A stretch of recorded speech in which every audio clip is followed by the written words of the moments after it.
Okay, so this lesson is a review of how to use stat edit to evaluate whether a function is linear, quadratic, or if neither one of those are going to be our best fit. So we're going to pull out our handy dandy calculators. I'm going to open Sylvie. I'm going to turn her on, and I'm going to reset. Second plus 712. Second plus 712, and Sylvie is cleared. Okay. The first thing we're going to do is go to stat edit, and we're going to input our values. Yesterday, we talked about forcing our zero. The reason why we force our zero is so that our numbers are smaller, more manageable, and easier to work with, okay? Before we get started, we're going to go ahead and do that, and then we're also going to go ahead and round. So if you look right here, you see that our values are rounded to the nearest tenth, right? So we're going to go ahead and make that a setting in our calculator. To do that, we're going to press mode, and you see where it says float? We're going to take our float and we're going to switch it to 1 decimal place so that it's matching what's already there. To save that, you just press enter and it's going to keep that setting. Because we're evaluating between linear and quadratic, we're going to go down here where it says statistics, stats, diagnostics. Now, back in my day, this used to be automatic, but when they updated the calculator, you have to now turn this on. So we're going to go down to stat diagnostics and we're going to turn it on by pressing enter. What happens? Then it won't give you the information you need to know which is the best fit for your graph. Oh. Yep. Okay. So we turned it on. Are we good? All is good. All right. Now we're going to go to stat edit and we're going to input our data.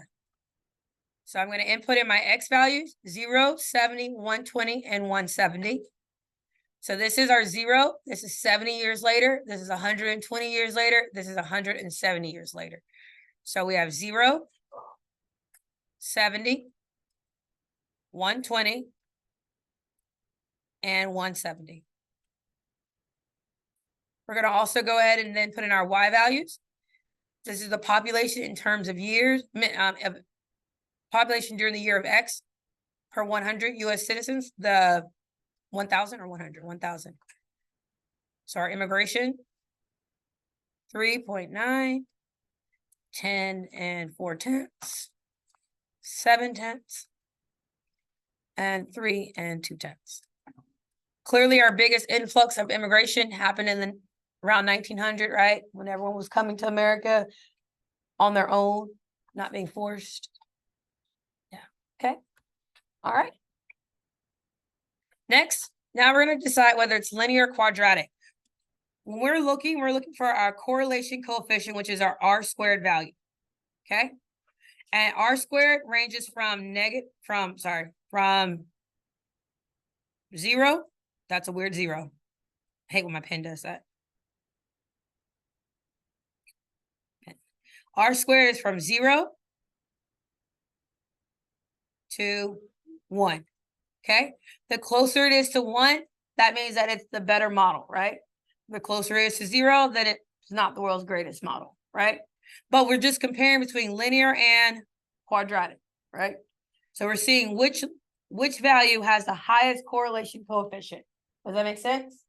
In order to do that, we're going to go to stat, and you see where it says calc. We're going to go over to calc, and we're going to first test our linear. So we went to stat calc, and we're going to test the linear equation. I'm going to press 4.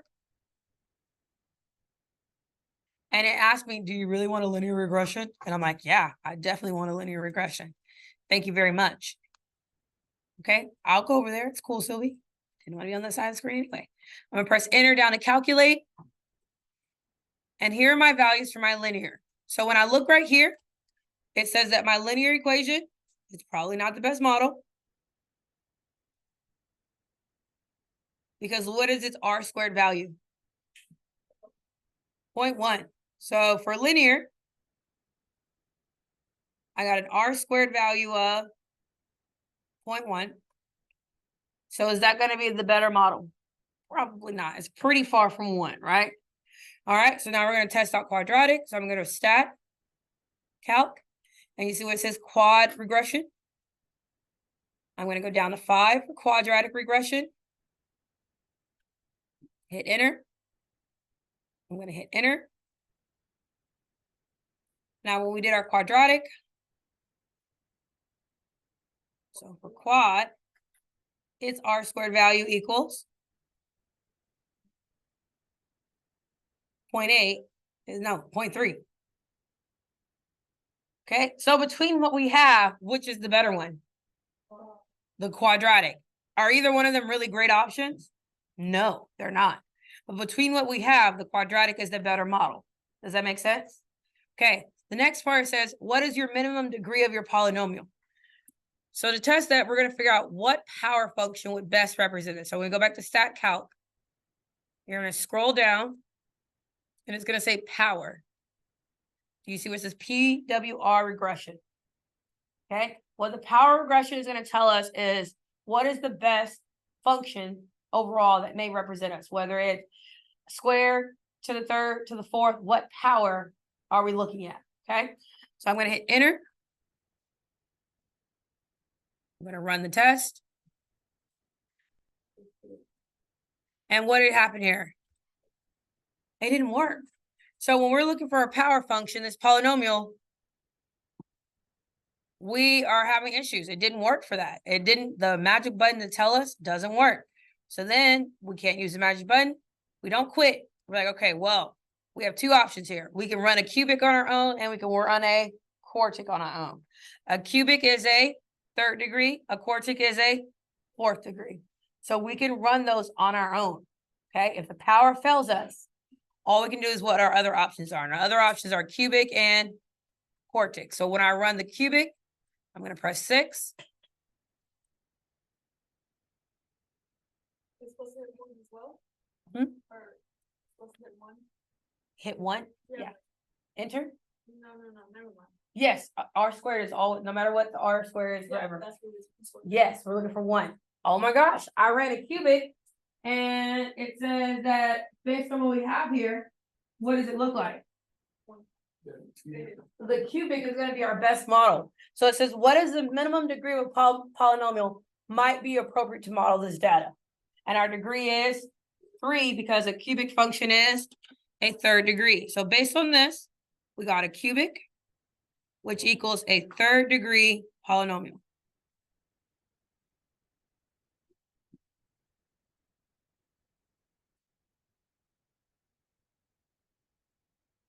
Okay, and according to this,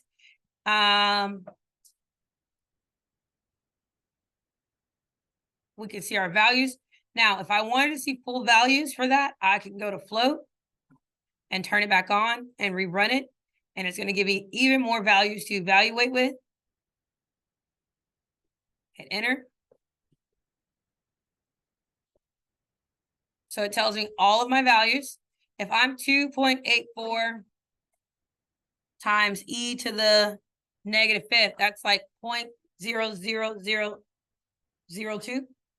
Yeah, but it's positive, right? Nonetheless, it is still a positive. So it says, is your leading coefficient A, is it positive or negative? And in this case, our leading coefficient is positive. It's a very tiny positive number, but our A equals 0.00028.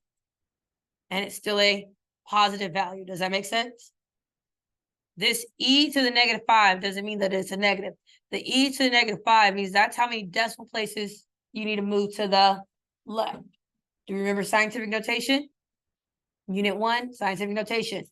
That e is telling you that this is how many places you need to move to the left. So my decimal is actually moving 5 values to the left. So that's why it would become 1, 2, 3, 4, 5. Hence why I have 1, 2, 3, 4, 5. This is the actual place of my decimal. Okay. It doesn't mean that my number is negative. It just means I need to move my decimal to the left. You get it? Okay. So do you see why I circled that it's positive? Because our A is positive. Yeah. Cool. All right. So that's how you use the calculator to determine your best fit model.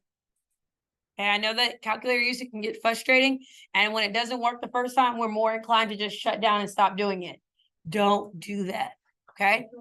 Don't shut down. All right. All right. That's all I have for regressions and your correlation coefficient.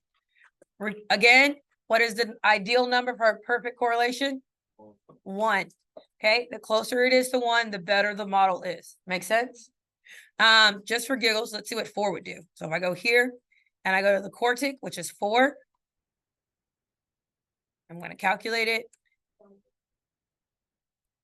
And what did it say? It's definitely not going to work. You know why it doesn't work? For our behaviors have to be doing the same thing, right? And it's fluctuating. It's going to go, there's too many curves and turns in our data. It's not enough curves and turns to be a quadratic. Okay. The other beauty of calculator is that you can also visually see everything you're doing. If I go to y equals, I turn on my plot, and then I go to zoom, stat, it allows me to see my numbers. And you can kind of see what the numbers are doing, right? It's an increase, a decrease, then an increase. Can we see that that is a cubic model where it went up, went down, and went back up?